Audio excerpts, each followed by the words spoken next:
Salut, eu sunt Gabi și astăzi vă voi arăta cum să schimbăm culoarea unui obiect în Photoshop. Pentru început vom apăsa Ctrl J, vom crea un nou layer, apoi vom merge la Quick Selection Tool și vom selecta tricoul. Vrem să schimbăm culoarea tricoului.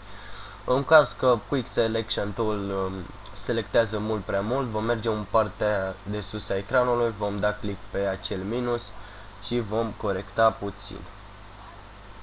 După cum vedeți, am corectat. Bun, acum vom apăsa Ctrl-U sau vom merge la Adjustment Layer și vom da click pe Hue Saturation. Bun, vom crea un verde. După cum vedeți, aici putem să ne jucăm, să schimbăm în mai multe culori. Eu îl voi lăsa eu voi alege culoarea verde astăzi. Bun. După ce am făcut acest lucru, mai dăm o dată click pe Quick Selection Tool și vom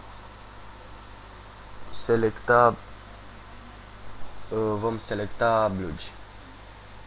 Bun, mergem la Hue Saturation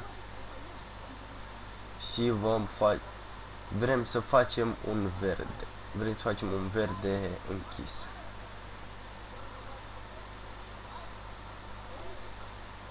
Bun.